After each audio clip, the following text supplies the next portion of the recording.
Sean bienvenidos a un viaje a la Edad Media, un espacio donde las letras cobran vida y el pasado se vuelve presente.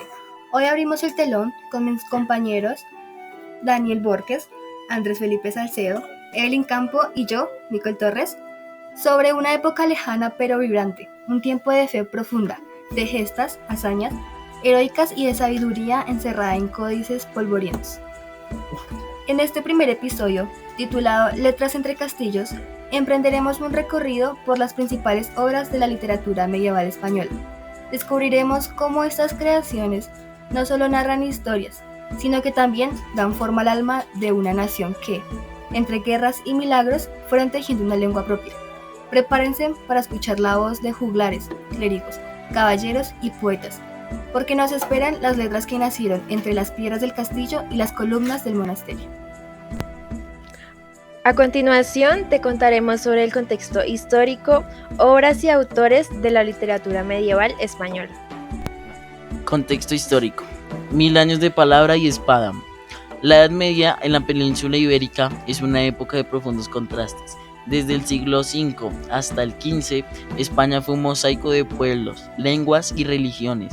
Tras la caída del Imperio Romano, los visigodos tomaron el control, hasta que en el año 711 los musulmanes cruzaron el estrecho de Gibraltar y ocuparon gran parte del territorio. Lo que siguió fue una larga lucha por la tierra, pero también un diálogo de culturas durante siglos. Convirtieron, no sin tensiones, cristianos, musulmanes y judíos. Esta pluralidad dejó huellas profundas en la arquitectura, la ciencia y por supuesto en la literatura. En este contexto florecen distintas formas literarias, desde la poesía épica que exalta el valor del caballero cristiano, hasta la literatura didáctica, escrita para enseñar a gobernar y vivir. La transmisión oral sigue siendo fundamental, pero el desarrollo del castellano como lengua escrita empieza a tomar fuerza gracias a los monasterios y las cortes. El Cantar de Mío Cid. El héroe y su honor. El Cantar de Mío Cid es la joya épica de la literatura castellana, datado hacia el año 1200. Este cantar de gesta narra las hazañas de Rodrigo Díaz de Vivar, conocido como el Cid Campeador, un caballero real, elevado a la figura mítica por la tradición oral. Dios, qué buen vasallo si tuviese buen señor.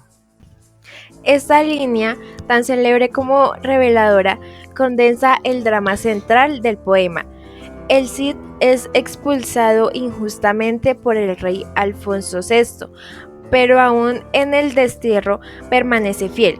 Es un héroe que busca no venganza, sino justicia.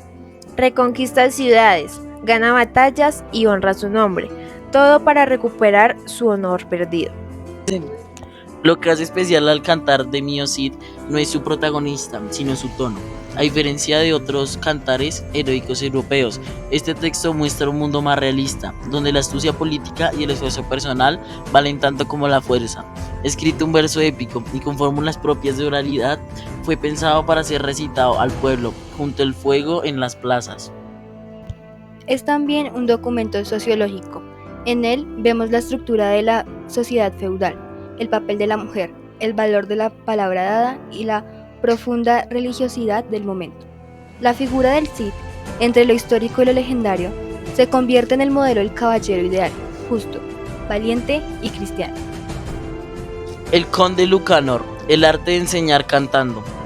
En 1935, don Juan Manuel, sobrino del rey Alfonso X, escribió El conde Lucanor, una obra de marca, un giro fundamental hacia la prosa castellana, a diferencia de la épica o lírica religiosa.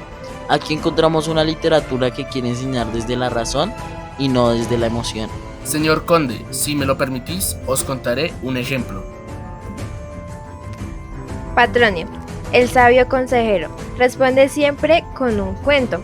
Son relatos breves, algunos venidos del lejano oriente, otros de la tradición clásica o árabe, que se adaptan al contexto castellano. Al final, una moraleja en forma de pareado resume la enseñanza. El estilo es sobrio y directo, sin embargo, es una obra riquísima. Trata de temas como la prudencia, el poder, el engaño y la sabiduría popular. Se advierte una preocupación por el buen gobierno y por el alma humana.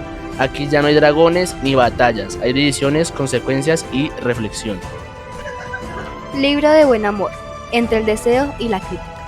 Juan Ruiz o Arcipreste de Hita nos deja una de las obras más desconcertantes y brillantes de la Edad Media, el Libro de buen amor, un texto lleno de contradicciones, humor y aguda inteligencia.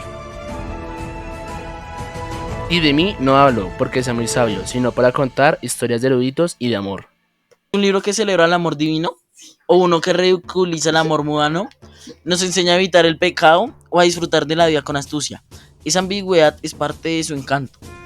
En sus páginas, el arcipreste relata sus fracasos amorosos, introduce personajes populares como Doña Endrina o Trotaconventos y satiriza tanto el clero como a la nobleza. Lo que hace único al libro del buen amor es su mezcla de géneros, poesía, fábula, autobiografía, parodia y sermón. Es una obra viva en constante juego con el lector, que nos ofrece un relato irónico de la sociedad medieval y una visión más humana, y por momentos escandalosa, del deseo y del amor. Milagros de Nuestra Señora, fe y poesía popular. Gonzalo de Berceo, monje riojano del siglo XIII, fue el primer poeta castellano del que conocemos el nombre. Su obra más célebre, Milagros de Nuestra Señora, reúne relatos en los que la Virgen actúa como mediadora entre el cielo y la tierra. Quiere hacer una prosa en romance claro, en el que suele el pueblo hablar con su vecino. La elección de escribir en lengua vulgar, en lugar del latín eclácito, fue revolucionario. Berceo quería llegar con los fieles sencillos, no a los teólogos. Cada milagro tiene una estructura clara, un problema humano, una súplica a la Virgen y una solución divina. Pero no es solo literatura religiosa, es también una muestra de la mentalidad medieval, de su fe sin fisuras, de su visión del mundo como un teatro de prueba. La Virgen aparece como figura maternal, compasiva, capaz de perdonar incluso al pecador más vil y se arrepiente sinceramente. Coplas a la muerte de su padre. Reflexión final. En las coplas de la muerte de su padre, Jorge Manrique crea una obra íntima, filosófica, profundamente conmovedora, a través de versos sobrios y contenidos. Nos habla de la fugacidad de la vida, de la fama y de la muerte como igualadora. Nuestras vidas son los ríos que van a dar en la mar. ¿Qué es el morir? La metáfora del río nos recuerda que la vida es tránsito y lo que permanece, según Manrique, no es el cuerpo, sino las buenas obras. El texto es también un retrato del padre, Rodrigo Manrique, presentado como el caballero ideal, valiente en la guerra, sabio en la paz, virtuoso en su vida privada. Con Manrique, la Edad Media toca a su fin. Su voz, serena pero firme, nos conduce al umbral del Renacimiento. Es la despedida de una era, escrita con el corazón en la mano y los ojos en la eternidad. Hoy hemos recorrido un milenio de literatura que nació entre monasterios, castillos y plazas. Un viaje por los textos que ayudaron a moldear no solo una lengua, sino una manera de ver el mundo. Desde el honor del Cid hasta la ironía del arcipreste, desde los cuentos sabios de Patronio hasta la piedad de Berceo. Cada palabra fue una piedra en el edificio de nuestra cultura. Gracias por acompañarnos en este viaje por el tiempo. En el próximo episodio daremos un salto hacia la nueva luz, la del Renacimiento. ¡Hasta la próxima!